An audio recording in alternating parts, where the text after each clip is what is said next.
Un nombre incalculable d'obscénités proférées à la nuit. T'avais qu'à les faire alors, pauvre con. Et mais t'es pas des plongeurs, sinon t'es prévenu, je t'ai fait faire le tour du boulevard à grand. Ah, m'en fais pas le con, hein! Arrête, tu parles, ma gueule! Tu me fâches, merde! Pas dans un état pareil! Pas un câlin, cognon, merde.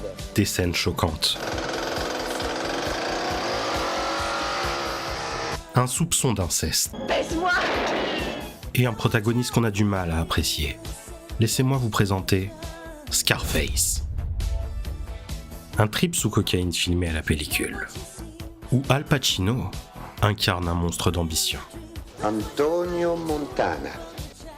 Il débarque à Miami en 1980 avec un rêve gravé au couteau, prendre tout. Alors plongeons dans ce chef-d'œuvre et tâchons de comprendre ce qui rend un anti-héros comme lui inoubliable. Et si vous le voulez bien, transposons-le au jeu de rôle plus tard. Ah oui, j'ai oublié de vous le dire, je vais spoiler à mort.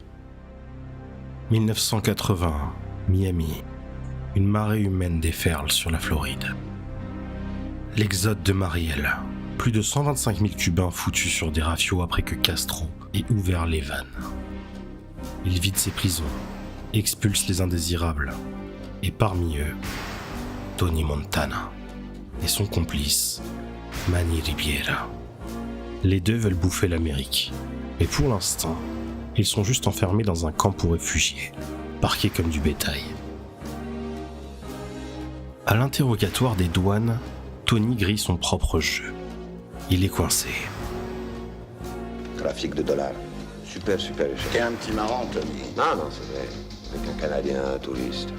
Qu'est-ce que t'as fait d'abord? Tabassage? Embarquez-le. Allez, amène-toi! Allez, non, laissez-moi parler à ce type, merde! Mais je demande juste une petite minute.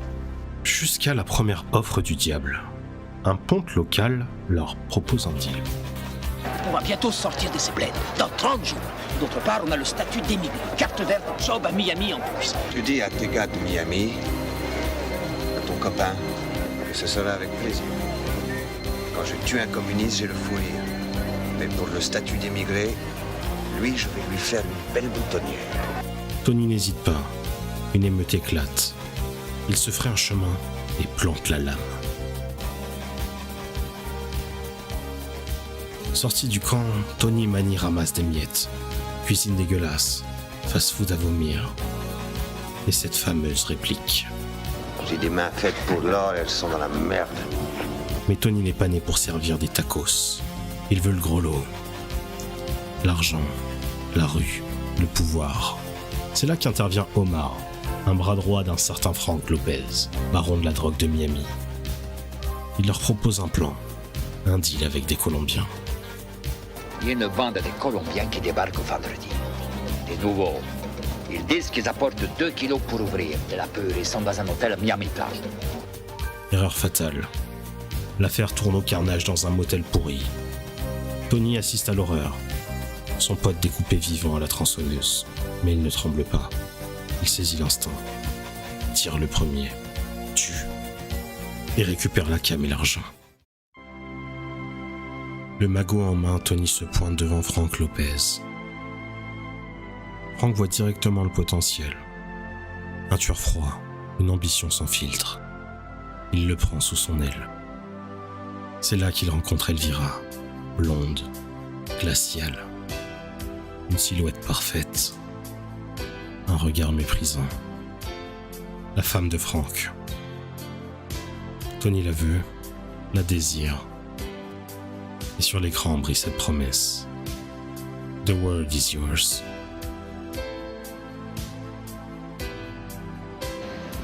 La nana qui est avec lui. Ouais, Je lui plais. tu lui plais, hein? À quoi tu vois?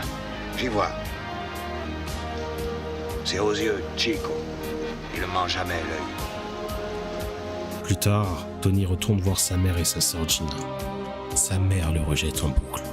Elle sait ce qu'il est devenu, un voyou, un criminel. Elle refuse son argent, son succès frelaté. Tony, lui, s'en fout. Il ne vient pas pour elle, il vient pour Gina. Elle l'admire. Trop. Lui, il la surveille. Trop. Son regard ne protège pas, il possède. Il ne veut pas qu'un autre homme l'approche. Cette obsession malsaine, Elle couve sous la surface et elle explosera au pire moment. Frank envoie Tony en Bolivie pour rencontrer Alejandro Sosa, le vrai boss, un homme qui ne plaisante pas. Là-bas, Omar se fait exécuter, accusé de trahison. Ce fumier a été reconnu par mon associé au déjeuner. Sosa ne laisse rien passer, Tony non plus. Il ne bronche pas, ne détourne pas le regard. Il comprend, c'est le vrai pouvoir. Froid, calculé. Plutôt que de s'effondrer, il saisit l'occasion. Il double Frank. Il s'associe avec Sosa. Je crois que tu me parles du fond du cœur, Montana. Mais je me dis en moi-même, c'est Lopez, ton patron. Il avait plein d'autres chivatos comme lui à son service. Retour à Miami, Frank panique. Tente de faire assassiner Tony. Échec. Et Tony, il le tue. Froidement. Il prend tout. L'Empire, la ville, la femme. Et toujours la même promesse. Le fric pleut. Les valises de billets s'empilent. Les banques tournent en boucle pour blanchir sa fortune. La cocaïne devient une industrie. Et Tony, son roi absolu. Sa villa est un temple à son arrogance. Marbre, sculpture, piscine intérieure. Et au centre, la statue. The world is yours. Et pendant ce temps, Manny se rapproche secrètement de Gina. Et le rêve américain bascule en cauchemar. Sosa lui demande un seul service. Un problème, Tony? Éliminer un journaliste à New York. Un homme qui pourrait faire tomber tout le réseau. Aucun problème. Plan parfait. Une bombe sous la voiture. Un tueur prêt à appuyer sur le bouton. Tony surveille. Tout est sous contrôle. Jusqu'à que ce journaliste monte en voiture avec sa femme et ses enfants. Fais pas ce genre de saloperie. C'est toi pourri qui va crever. Il pète un câble. Il descend le gars de Sosa. Ne m'encule pas, Tony. Sosa ne pardonne pas. Conseil d'amis, ne Le m'encule pas. compte à rebours a commencé. Pendant le voyage de Tony, Manny en a profité pour épouser Gina. Tony est déjà en chute libre quand il le découvre. Il aurait dû être heureux. Il aurait dû comprendre. Mais Tony ne comprend plus rien. Il débarque fou de rage. Manny ouvre la porte. Il n'a pas le temps d'expliquer. Tony l'abat, une balle en plein cœur. Gina hurle, elle l'insulte. Elle voit enfin le monstre. Mais il ne l'écoute pas. Il l'arrache de la maison, l'emmène avec lui. Il croit encore pouvoir tout contrôler. Tony est seul. Seul dans son palais de cocaïne et de paranoïa. Les caméras balayent le domaine. Il regarde sans voir. Il sniffe encore et encore. Pendant ce temps, Sosa frappe. Gina entre. En nuisette, une arme à la main. Elle a compris. Elle tire. Mais elle n'est pas seule. Un homme de Sosa surgit et l'abat sous les yeux de Tony. Et là, il n'y a plus rien. Juste la rage et la mort. Et une dernière bataille.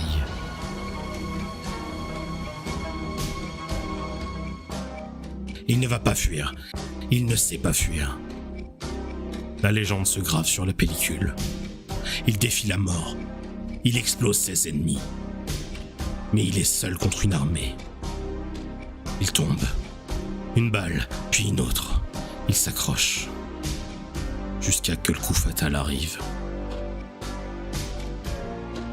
Une balle dans le dos. Son corps bascule. Il tombe dans la fontaine. Et au-dessus de lui, la statue brille encore. Le rêve est mort. Et naissance de la légende.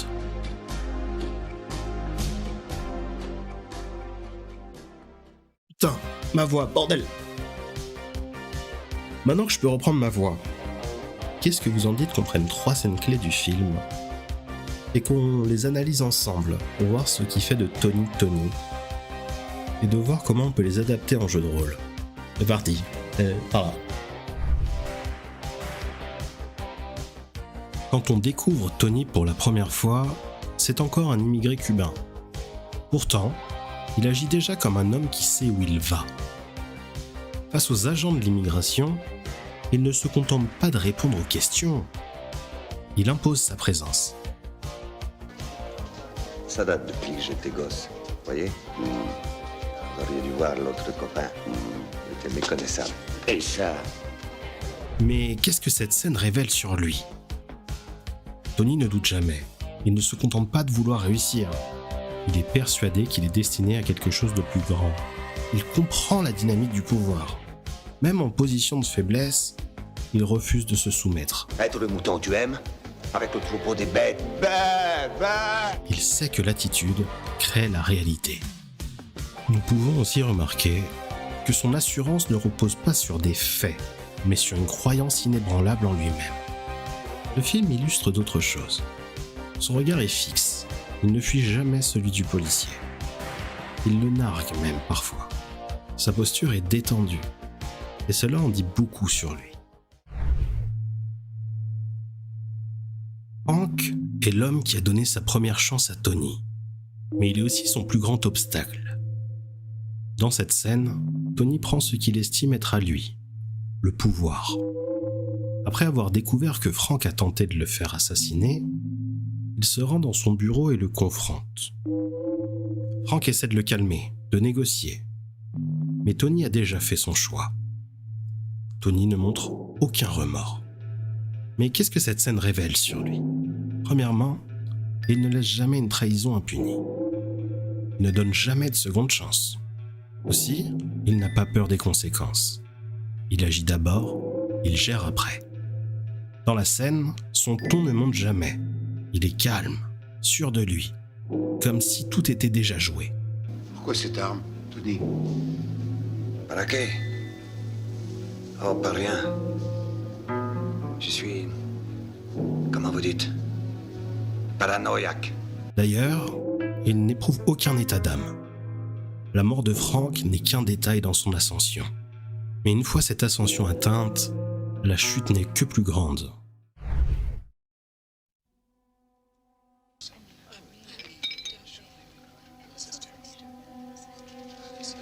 C'est fini entre nous. J'en ai ras le cul de toute cette merde. Tony a atteint le sommet. Il est riche, puissant, mais il n'a plus rien qui le rattache à la réalité. Lorsqu'il se lève dans le restaurant bondé et interpelle tout le monde, Vous faut des vrais mecs comme moi. Alors là, vous pointez vos pattes des rapaces. Et vous vous dites, ça, c'est un mauvais garçon. il n'est plus un gangster en pleine ascension. Il est un roi en déclin. Il se moque des gens autour de lui, leur lance des provocations, mais personne ne répond.